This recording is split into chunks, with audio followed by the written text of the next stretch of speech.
Alright, here's all the peaches that were canned. They're all stored here in the canning storage room so that we have access to them whenever we want throughout the year. This is just out of the way and just a good, cool storage place for them. Okay, so this recipe is very, very simple ingredients-wise. It's just peaches, water, and white sugar. So the amount of water and white sugar you need varies on how many jars worth of stuff you're making. For 100 pounds of peaches, which is what my family made, this is how much we used. I've downscaled it here on a per quart jar basis, so however many quart jars your family has or how many you want to make, just use this as a rough guideline for how much you should buy with regards to peaches and how much of the syrup you should produce. With no further delay, I'll get on to the video here. Okay, so the night before you do your canning, you're going to want to put all your canning jars on a timer inside the dishwasher on your highest water volume and highest temperature setting. You're also going to want to make sure that you have all your pots on your stove and your work area cleared. You don't want to be fumbling to find stuff the next morning when you got to be working. And you're also going to want to pre-set out a whole bunch of trays on your table. Anything to make the day of the canning much, much easier. You're going to want to take the time and fill up all the pots on the stove with hot water. This can be a little time consuming, but you can do it when you're setting other stuff up. It's always good to have a kettle because you need hot water for everything. While the water is boiling, you can set up a stool to hold the peaches, or you can use your countertop space. We purchased number 2 peaches because it doesn't matter if they have imperfections on the outside because you're going to remove the peel anyway. And this is because they're cheaper. They're also cheaper. Yeah. So it's a good idea to remove ones that appear to be bruised or damaged in some way. You can cut out the imperfection and either freeze them or you can just eat them. As you're putting the peaches into the container, you just kind of want to feel them because you can sometimes feel the bruises as you're putting them in versus you might not see them as you're putting them in. And if there's bruises, why does that matter? You don't put the bruises in because the bruises are, the fruit is not good, so you don't want to use this particular fruit for canning. So do you cut that part off and throw it into boil anyway, or do you just save it to eat? I tend to save it to eat, or, well, so I cut the part out no matter what, or I save it to eat, or then once I've cut it out, I freeze the peaches, and then I can use them for cobblers and muffins and things like that. Okay, so here it's very important that when you're putting the peaches in, you drop them in right as they touch the water line so they don't shoot water onto your hands as the water is boiling. This part of the process is only done after the water has reached a boil. And when you're putting peaches in the pot, you want to ensure that the peaches are not above the water line because the steam doesn't transfer the heat quickly enough for everything to work out properly and for the skins to come off. So this is an imperfection that will just come off when you peel the peach. This is not a bruise. And that's another example of just imperfection that's only on the skin. Yeah, it's just ugly, but it's fine on the interior, right? Yes. Or something like that. It'll be fine in the interior, it's just an imperfection on the skin. Okay, so this one has come to a boil. You can turn it down slightly because it will keep boiling. What you want to look for in the water is you want to look for the skin potentially having split off of a peach, which I am not seeing at the moment. This can sometimes be due to the ripeness, or this can sometimes, this one, so that little slight bit. What we're going to do is I'm maybe just going to put the timer on for 5 minutes just so I don't forget. Well, you can see a slight, you can see the skin coming off slightly. I'm not seeing, it's really hard at this stage to tell until you kind of peel the first ones how ripe they are and how ready they are to be peeled. We did have some peaches yesterday and they were quite juicy and ripe. So my hope is that they're ripe enough today to peel. If they're not ripe enough, it makes it very, very hard to peel. And if they're ripe, the peel will just come off later. So I'm just gonna put a timer on just so I don't forget that this one has boiled. I might check it sooner and I might take it off sooner, but this is just a reminder. You're gonna take off the lid. And then you're gonna gently take the peaches out and you're just gonna put them in a colander or a strainer.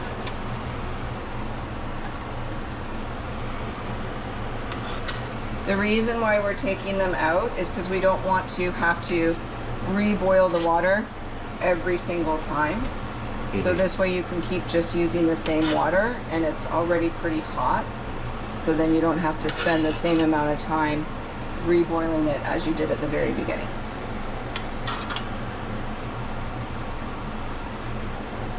These peaches are going to be very, very hot. So you'll see in a minute that we have a whole bunch of pans set up on our kitchen table. That's an example of one. You can see the ripple where the outside of it is loosened. Now, there are some people that do canned peaches with the skins on. Our family does not prefer that, and it is not the traditional way of doing it. But some people don't want to lose the nutrients that are in the skin.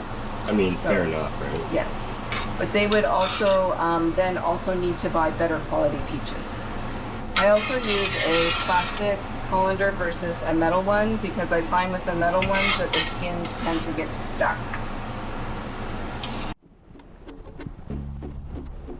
Before, during a transfer, so you can start to see where the skins are just hung right off on their own. Oh yeah.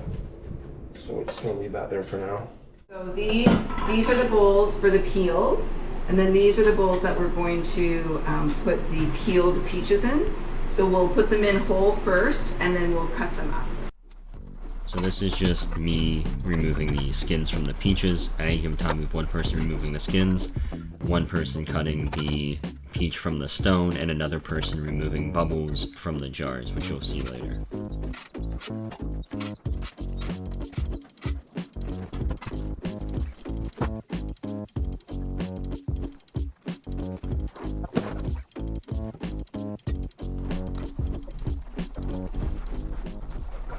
Okay, so now we're down to only 2 pots that are blanching the peaches so that we can get the skins off.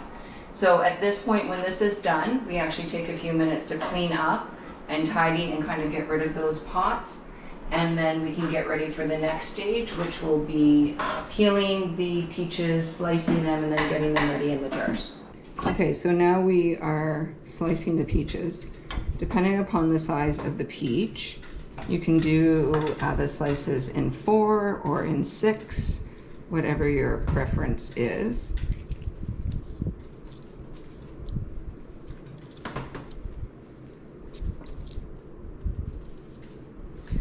We are not using free stones. A lot of people can free stones because they come off of the pit extremely easy, but they are a higher price point, and so we tend to just buy these ones.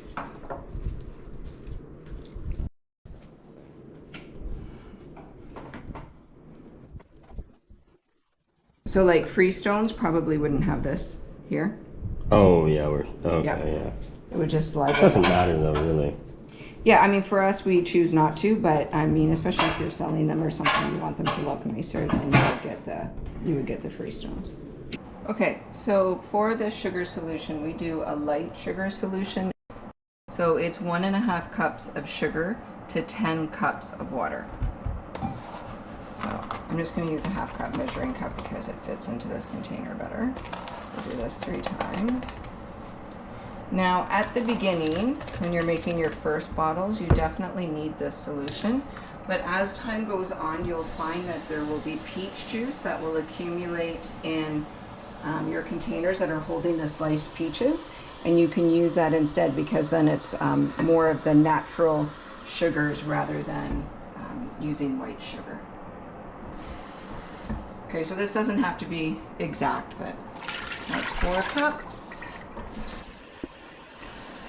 And I'm using hot water because I'm going to have to boil it just so that the sugar dissolves. Or at least heat it up enough that the sugar dissolves. 8. So that's 1.5 to 10. So then yeah, you just put this burner on and just kind of let it heat up a bit so that it can melt. I mean dissolve. Okay, so we're going to use the water bath style of canning. So as we're getting ready soon to fill the jars, you want to fill up the pot with hot water so that it can start getting ready to boil, because the pot is so huge it's going to take a while for it to boil. So you're just going to fill it. So we cleaned all the jars overnight. So we're going to prepare them to fill. So you want to choose jars that are kind of similar, mostly similar in height, but also similar in shape, just because it's consistency in the container. Yeah, it would just look strange. I'm surprised it hasn't blown up. This one, actually, it looks sticky. We're going to put that to the side because, see, there's something on that. So we're going to put that on the side to be washed. We won't use that one today. A very strange deformity. Yeah, it feels weird. I don't like that. You want to take a quick look, too, just to see if you see any cracks. Yeah. So we do actually 7 jars.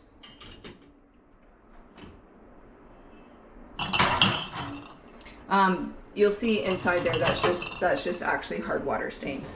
Oh, okay. Yeah, no, this is like hard water stains because I don't know, someone used it before.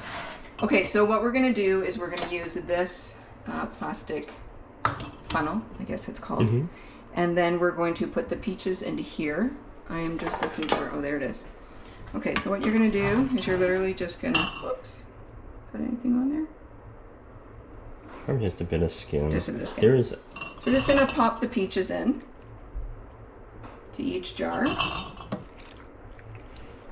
So the first time around, I just kind of put them in quickly, close to the top.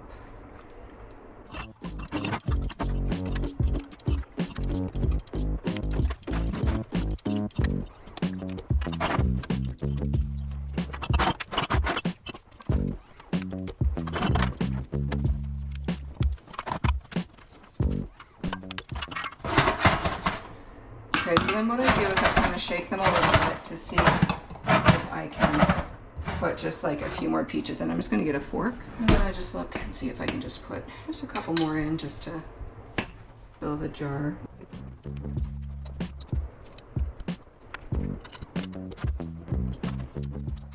I want to put the kettle on because we need to have hot water go over the lids.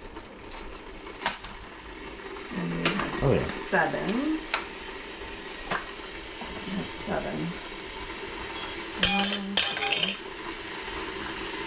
4, 5, 6. The liquid creates a seal, right? It's also to clean them. Okay, so I tend to use a smallish ladle because it's easier for pouring. If you have a wide ladle, it's harder to pour. So then we're going to put the solution in here. So you're going to fill it up to just below top of the jar. So about there. You don't want it to overflow if it boils, right? Yeah. Now you often have to look at it a second time because as the sugar solution goes down through all the peaches, The bubbles move up. yeah, the bubbles move up, and then you may actually need to put a little bit more solution in. So like I said, later on you'll find that you have more natural peach juice that you can use. So then the next step is you have to remove the bubbles. So you're going to take the kettle and you're just going to pour boiling water, just enough to kind of cover the lids. Okay? And you want to make sure all the lids are middle side up, right? Yeah, because okay. later on you're going to use a magnet on it.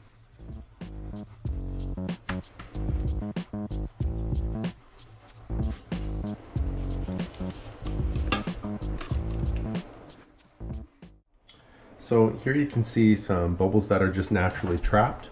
What we do is very gently with this device is release the bubbles, because we don't want any oxygen in here to help contribute to the creation of bacteria. So we just rotate the jar, find the bubbles. There's some down here, see that? We're going to release that. And down here at the very, very bottom, so I'm going to just reach down gently, press into the gently into the peaches. I don't want to damage them. Oh. But, you know, sometimes it's collateral damage, very little collateral damage, in order to prevent illness. Botulism. Yep. Okay, there's some more bubbles being released. Okay, and there's a lot down at the bottom. Yep. And we just want to make sure that they're all released as much as possible. You can see that there's a lot that's kind of trapped in the bottom. It all depends, like, you know, how you drop them into the jar. Okay, now we're coming full circle. Almost at the end now. And there we have it. And the rest will just get suctioned out during the process.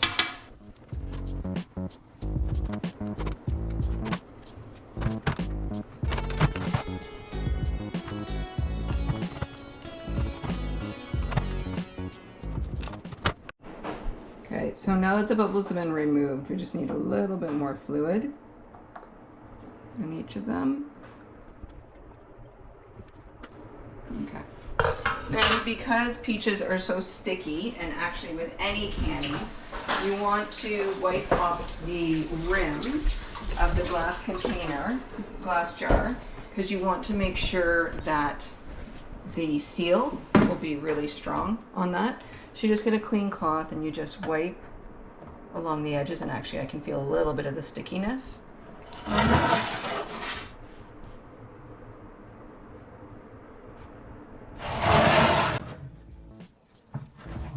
Mostly on the top.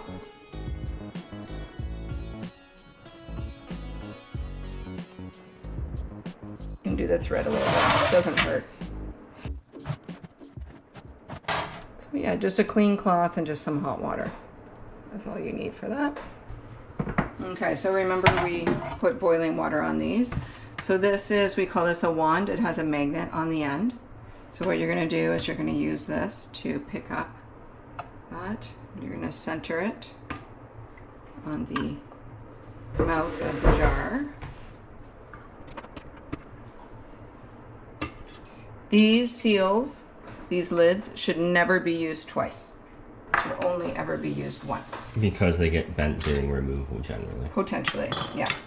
Okay, so we have some rings. Some of them are new, some of them are for past years. If they're extremely rusty, you should recycle them. Rings are reusable. Yes, they are reusable. The lids are not, the rings are. Now, when you put it on, they call this finger tightness. So usually when you close a jar, you use your wrist and you use the full motion of your arm. When you do canning, you're only gonna do what they call finger tightness. So you want just what we call finger tightness. So don't use your wrist and your forearm. And what are the rings for? To hold the seal in place. Until it seals. Yes, until it seals. Later, like if you want, once it's done, you can actually, you don't have to keep the rings on your canning. If you need to reuse them for other stuff, you could remove them from your canning jars. I just like them for extra support too when we transport canning to people's homes, that if something happened and the seal came, you don't want it, you know, to spill Sloshing everywhere. Yeah. Which has never happened anyway, right? I don't We've think never so. had a can open No, and we transport. usually have them. Yeah. Okay, so you'll see based on the rack, you can do 7 jars. So 3 and 3 and 1 in the middle. Now you always want to try to keep this as level as possible. And by the way, this is boiling water and this is fairly warm because we use the hot sugar, but you always want to be aware that there is always the potential that a jar could crack from the temperature difference.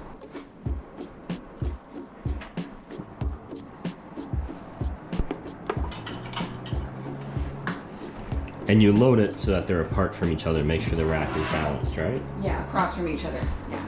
It hooks on the side, it's not likely to have a problem, but it's just good practice. Yes. Yeah, you don't want to fill one side because then it's going to be lopsided. And then we can put one in the middle. And as a general rule, it's good to have hot pads on when you do this so that you don't burn yourself.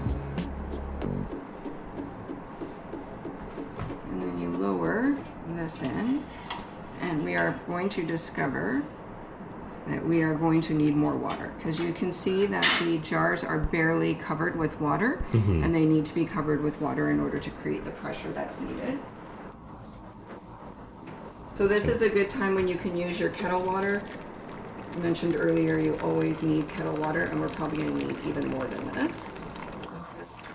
So we'll just empty this, we'll refill it. We will put the lid on and start the burner. Start the water, because it's going to take a while for the water to boil anyway. Now, should we be concerned about the fact that bubbles are coming up from the jar? No, because those are coming out from the jar. Those would be the miscellaneous bubbles that we didn't find. And that's just from the air expanding. That's not from water leaking into the jar. Right? No. Yeah. No. Okay. So we'll put this on here for now. Turn the burner on and at least get it going again, and then we'll also boil some more water because we need more water on top of it. So you can see from the steam coming up from the pot that it's boiling. You can actually hear it bubbling inside. So what you're going to do is you're going to put your timer on for 25 minutes because it has to process for 25 minutes. And as long as it's a boil, you can turn your burner down slightly. You'll have to figure out on your stove what's appropriate. So you just want to make sure that it's still having like a gentle boil. And then we just leave it for 25 minutes. So you need to have a place where you can put your jar. And you can't put them straight onto the counter because obviously it will burn the counter. They can also shatter. So what I tend to use is a very, very old towel that I don't care about. With peaches, it doesn't matter so much because it doesn't stain, but if you're doing tomatoes or salsa or pickled beets, you definitely want an old dark towel because it will get dirty and stained. So I just have towels that I just keep for canning from year to year, and I just use those. So I'm just gonna fold this section over. It's a little bigger than my counter. And then we leave that like that. Okay. The second thing is we have, these are processing. There's 13 minutes left, but very soon I'm gonna have another set of jars that are gonna be done before this. So what I'm gonna do is I'm gonna prepare them and I'm going to put them in the oven at about 180. The reason for that is so that it's heating up right now. The reason for that is so that the jars stay warm, so that when you put them in the hot water, they don't crack. You don't want them to cool down because if you put them in the hot water, they will crack and then all your peaches will end up in your water and you'll have broken glass. Okay, so the peaches have now been processing for 25 minutes. We turn off the burner, remove the lid, use 2 hot pads. I'm going to put these to the side so that I can reach them. I'll pull them out of the water. Okay, so you're gonna very carefully and steady lift this up. This is an excellent gadget. I wouldn't suggest anybody cans without it. Then you're gonna take this special canning tool and then you're going to take them out the same way you kind of put them in. You're gonna try to keep it as even as possible. Lift it gently out of the water. And place it flat on your towel. I'm actually gonna make one change. We're gonna move this out of the way. Okay, so then we're gonna take the one out on the opposite side just to try to keep this pot as level as possible. Please be very careful not to burn yourself.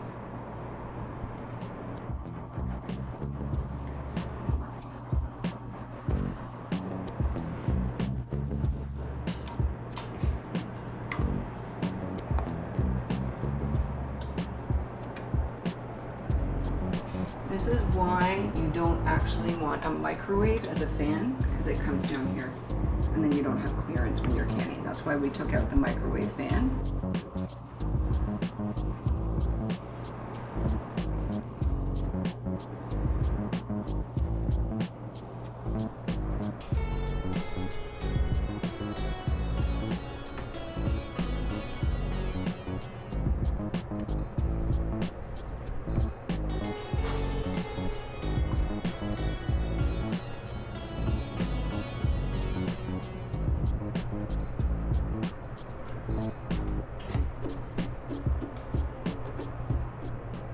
You do not check now to see if they've been sealed. That's something that you do later. You just let them sit there.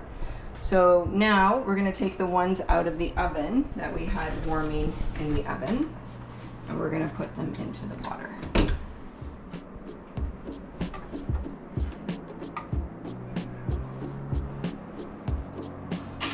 And once again, you're going to try to do opposite sides so that everything is even.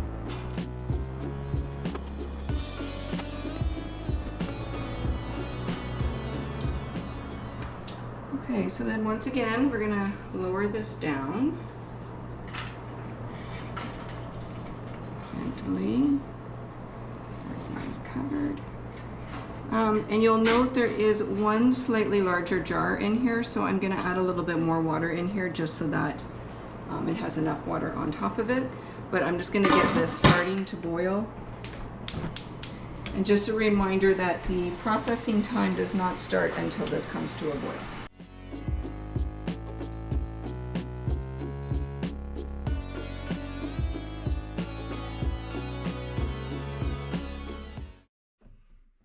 Okay, so now it's been overnight. The jar should have sealed. You just push down on each one and test it.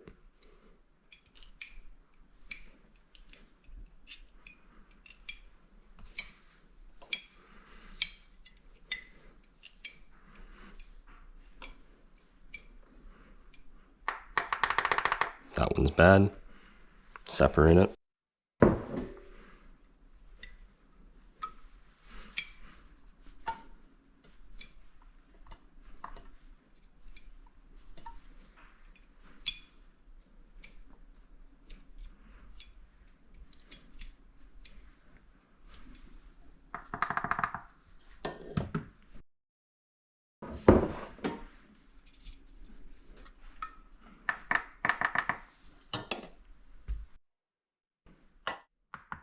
So these ones make popping noises.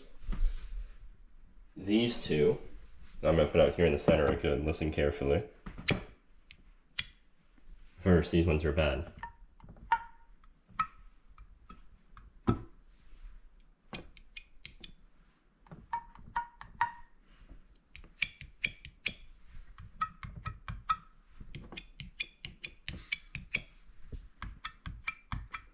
And you can see it, for whatever reason, they have peaches directly on the bottom, whereas the good jars do not.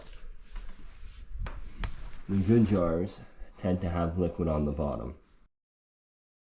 Alright, here's all the peaches that were canned. They're all stored here in the canning storage room so that we have access to them whenever we want throughout the year. This is just out of the way and just a good, cool storage place for them. I hope you all have a wonderful week and have fun cooking, canning, or whatever else it is you're doing. Best of luck!